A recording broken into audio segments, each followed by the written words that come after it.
The reason that you're the best in the world at something is because you're practicing 500 times a day at something you already know. That's what Steph Curry does every single day, 7 days a week.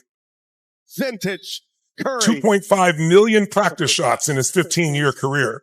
So he can make 3,200 shots in games in the same 15 years. Not even 0.1% of shots were anything but practice.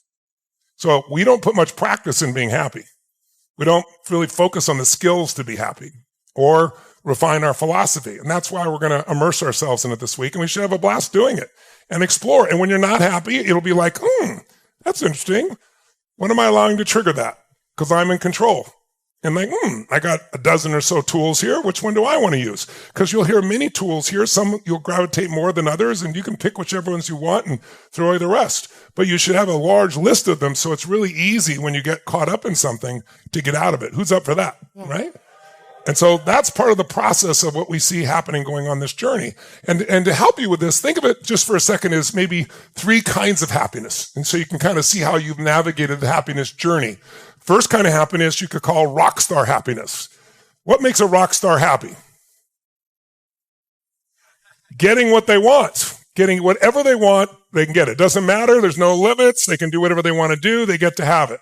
So rock star over here on the right is just like pleasure. And there's nothing wrong with rock star happiness, except what's the downside of rock star happiness? What if you don't achieve it? Or what if it takes longer than you think it should? Or what if it doesn't last, which it doesn't, right? So think of it as like pleasure is in the body. Happiness is in the mind. Joy is in the spirit, right? Different places even within you, right? So rockstar happiness is really about pleasure. It's getting that pleasure. And there's nothing wrong with it. I've certainly lived it, and I know many of you have. Many of us in the room have achieved enormous amounts, but it doesn't have sustainability. And if you have this thing you want and you don't get it, which by the way, sometimes not getting what you want is what makes you grow and then get what you really need. Who knows what I'm talking about here, right? So it's like, if this is our only way of getting happiness, we got some real challenges. Now, a powerful additional way on the left is passion or flow. Passion or flow happiness is, you know what it's like. You get involved in something and you're so immersed in it that time disappears, everything else disappears, and you're just filled up. Who has an activity that you get involved in where you get in that flow and everything disappears and you really enjoy it? What would be an example for you there? What is it? Dancing does it for her. Because when you're dancing, you disappear. When you're really dancing, not when you're dancing for someone or trying to dance, but when you're just flowing. What was yours? Hugging your children. Somebody else, yes. Playing golf, yes. Martial arts. Some people, the thing you picked would make them happy, like playing golf. For some people, it makes them unhappy. And yet they do it regularly, right? It's like, I remember when I first started to play golf, and we don't play very much, and we play like 5 holes, 6 holes, like 3 or 4 times a year. And then I met this man I'll never forget. And he said, why don't you come play golf with me? And I only played 3 or 4 times. Well, we don't have to play all 18 holes. I said, really? I said, but still, I don't want to hold you up. He goes, well, we don't keep score. I said, you don't keep score? Like, how do you play golf? He goes, we just hit it till we like the ball. And he goes, like, what's your favorite part of a golf course? So I said, like the ocean. He goes, well, there's 6 ocean holes. Why would you do the 6 ocean holes? And here's how we'll play. We'll just go play and enjoy ourselves. He goes, that's the purpose, is to enjoy yourself. Yeah. This is new for me. So I went out with him, right? And I didn't play well at all, but I had a blast. That's it. Golf's a fucking great game when you play it that way. It really is. And so now then I created a new rule. My only rule was I'm going to enjoy every hole. And the way I enjoy it is I enjoy who I'm with. I enjoy the beauty of the environment. And if I'm fortunate, I enjoy where the ball goes, right? And so that allows me to play with anyone and have a great time. Where are your rules getting in the way of your happiness? Where do you have rules that you've accepted from other people and made your own, but they're really not your own? They're just inherited, or you modeled them. And did you model them from someone who was extraordinarily happy? Because tell me this, somebody that is totally wealthy, somebody who has all the finances in the world, say they have $1 billion, and every day they're pissed off and frustrated, what quality of life do they have? Pissed off and frustrated, right? And I got to tell you, when I did Money Master the Game, I interviewed 50 of these billionaires, and about a dozen, maybe 13 of them become good friends. Out of those 12 or 13, I spend some time more than others, but I could tell you honestly, I'm not perfect in my judgment, but I'd say there's 3 that are happy. And it's not because of the money. Money, again, doesn't change you. It magnifies. If you're a happy person, you're more happy. If you're a giving person, you got more to give. If you're a mean person, you got more to take. So we have to decide what the rules of the game are. And your core beliefs, your core rules are the only thing keeping you from being happy as much as you can possibly be. Yeah.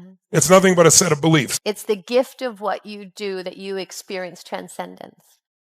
Yeah, how beautiful. Because when that happens, magic happens. And honestly, what physician would you want to go to actually operate on your brain if you have an aneurysm? It's somebody that has such a passion. They have such a love for what they do and so connected to it that it brings them joy. I just found that to be so stunning. And I think it's such an extraordinary thing when we find and we connect to the outlet that we're able to share our gifts. And when those two connect, beautiful things happen, because then you're going to work and you're falling in love, because it's a beautiful expression. It's a way that you get to share the gifts that because in order to experience happiness, there's love associated to it. You love what you do. You feel called. You know it's what you were born to do. None of us have to be here. We all chose to be here. Yeah. And what Sage just described is the 3rd level of happiness, which is, it's one thing to have rock star happiness. I get what I want and I'm thrilled, right? But if I don't, I'm unhappy, right? And that's what rock stars are like. They'll break shit and everything else and get by with it. Second approach to that is I'm in the flow. So I'm doing something that I love to do and I'm there. 3rd level, though, is I'm in the flow, but it's my mission. It's my purpose, which means it's to serve. It's serving something more than me, right?